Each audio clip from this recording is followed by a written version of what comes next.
ഏതു വിഷയത്തിനും നിയ്യത്ത് തന്നെയാണ് പ്രധാനം. ഇന്നമൽ അഅ്മാലു ബിന്നിയ്യാത്ത്.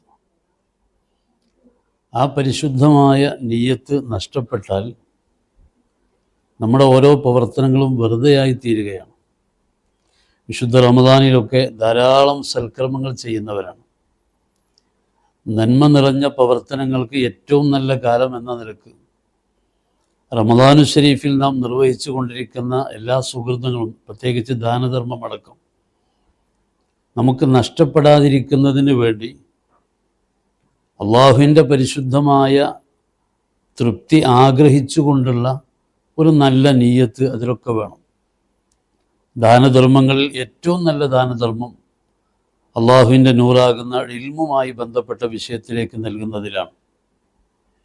നമ്മുടെ നാടുകളിലൊക്കെ കാലങ്ങളായി നമ്മുടെ പ്രവർത്തനങ്ങൾക്കൊക്കെ നാം വലിയ സഹായങ്ങൾ നൽകുമ്പോൾ പള്ളി, മദ്രസ, മതസ്ഥാപനങ്ങൾ, പട്ടിക്കാട് ജാമിയ നൂരിയ, അതുപോലെ ദാൽഹുദ ഇസ്ലാമിക് യൂണിവേഴ്സിറ്റി, സ്വന്തം നാട്ടിലെ മദ്രസ, പള്ളി, ദർസ്, ഇങ്ങനെ തുടങ്ങി വൈജ്ഞാനിക മേഖലയിലൊക്കെ ധാരാളം ധർമ്മം ചെയ്യുന്നവരാണ് നാം. പക്ഷേ ഈ നിർവഹിക്കുന്ന ധർമ്മങ്ങളൊക്കെ അള്ളാഹു റബ്ബുൽ ഇസ്സത്ത് സ്വീകരിക്കണം. വളരെ നല്ല നിയ്യത്തിലാണെങ്കിൽ അൽഹംദുലില്ലാ ഈ ലോകത്തും നാളെ പരലോകത്തും രക്ഷപ്പെടാൻ അത് മതി നമുക്ക്. പ്രത്യേകിച്ച് പരിശുദ്ധ ഇൽമിൻ്റെ വഴിയിൽ നാം സദഖ ചെയ്യുമ്പോൾ, പശ്ചിമേഷ്യയിലൊക്കെ വലിയ യുദ്ധം നടന്നുകൊണ്ടിരിക്കുമ്പോൾ എല്ലാവരും വലിയ ഭീതിയിലാണ്. ഈ സമയത്തൊക്കെ ദുആ ചെയ്യണം എന്ന് പറഞ്ഞ് വലിയ സദഖകൾ ചെയ്യുന്ന ആളുകളുണ്ട്. അവരും ശ്രദ്ധിക്കേണ്ട ഒരു പ്രധാനപ്പെട്ട കാര്യം, ആരംഭ റസൂലുള്ളാഹി സ്വല്ലല്ലാഹു അലൈഹി വസല്ലം തങ്ങൾ വിപത്തുകളിൽ നിന്ന്, ആഫത്തിൽ നിന്ന്, വലിയ പരീക്ഷണങ്ങളിൽ നിന്ന്, പ്രതിസന്ധികളിൽ നിന്ന് രക്ഷ കിട്ടാൻ വേണ്ടി സ്വതക്ക ചെയ്യാൻ പറഞ്ഞിട്ടുണ്ട്.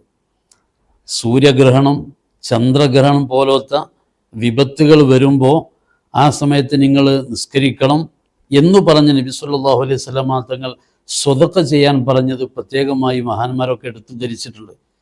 ഏതു പ്രതിസന്ധിയിൽ നിന്ന് രക്ഷപ്പെടാൻ സ്വതക്ക ഒരു കാരണമാണ് എന്ന് ഈ ഹദീസ് വെച്ചുകൊണ്ട് മഹാന്മാരാകുന്ന മുഹദ്ദിസുകൾ രേഖപ്പെടുത്തുകയും ചെയ്തിട്ടുണ്ട്. ഇതൊക്കെ വെച്ച് പുതിയ സാഹചര്യത്തിലും സ്വതക്കകൾ നിർവഹിക്കുന്നവർ, ദാനധർമ്മം ചെയ്യുന്നവർ, അള്ളാഹുവിനോട് ദുആ ചെയ്യുന്നവർ, അള്ളാഹുവിൽ നിന്നുള്ള പരിശുദ്ധമായ തൃപ്തി കരസ്ഥമാക്കാൻ ആഗ്രഹിച്ചുകൊണ്ട് നിയ്യത്ത് നന്നാക്കിക്കൊണ്ട് അമൽ ചെയ്യുകയാണെങ്കിൽ ഏറ്റവും നല്ലതാണ്. പ്രത്യേകിച്ച് നമ്മുടെ നാടുകളിലൊക്കെ മതസ്ഥാപനങ്ങൾ, മഹല്ലുകളിലെ ദർസ്, മദ്രസകൾ പോലത്തെ വൈജ്ഞാനികമായ മേഖലകൾക്ക് ഈ റമദാനു ഷരീഫിൽ നന്നായി സ്വതക്ക ചെയ്യുകയും ആഫത്തിൽ നിന്നും മുസീബത്തിൽ നിന്നും രക്ഷപ്പെടാനുള്ള ഒരു ദുആ ഇത് മുൻനിർത്തിക്കൊണ്ട് നമുക്ക് നിർവഹിക്കാൻ കഴിയുകയും വേണം. അള്ളാഹുവിൻ്റെ പരിശുദ്ധ ദീൻ ഇവിടെ നിലനിൽക്കുന്നത് ഇൽമിലൂടെയാണ്. ആ പരിശുദ്ധമായ ഇൽമ് നിലനിൽക്കാൻ നമ്മുടെ സമയം, നമ്മുടെ സമ്പത്ത്, നമ്മുടെ ആരോഗ്യം എല്ലാം ചെലവഴിച്ചു കൊണ്ടിരിക്കേണ്ട ഒരു പ്രത്യേകമായ സാഹചര്യത്തിലാണ് നമ്മളൊക്കെ നീങ്ങുന്നത്.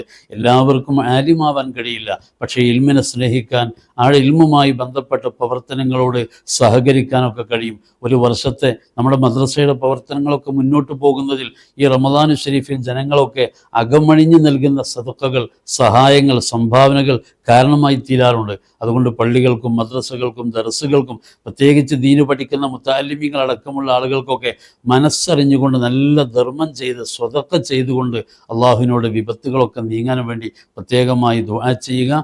നിയ്യത്ത് നന്നായി തീർന്നാൽ നാളെ പരലോകത്തും ഈ ലോകത്തും നമുക്ക് സൽക്കർമ്മങ്ങളിലൂടെ രക്ഷപ്പെടാൻ കഴിയും. അള്ളാഹു തൗഫീഖ് പ്രദാനം ചെയ്യട്ടെ. വ ആഖിറു ദഅ്വാനാ അൽഹംദുലില്ലാഹി റബ്ബിൽ ആലമീൻ. അസ്സലാമു അലൈക്കും വറഹ്മത്തുള്ളാഹി.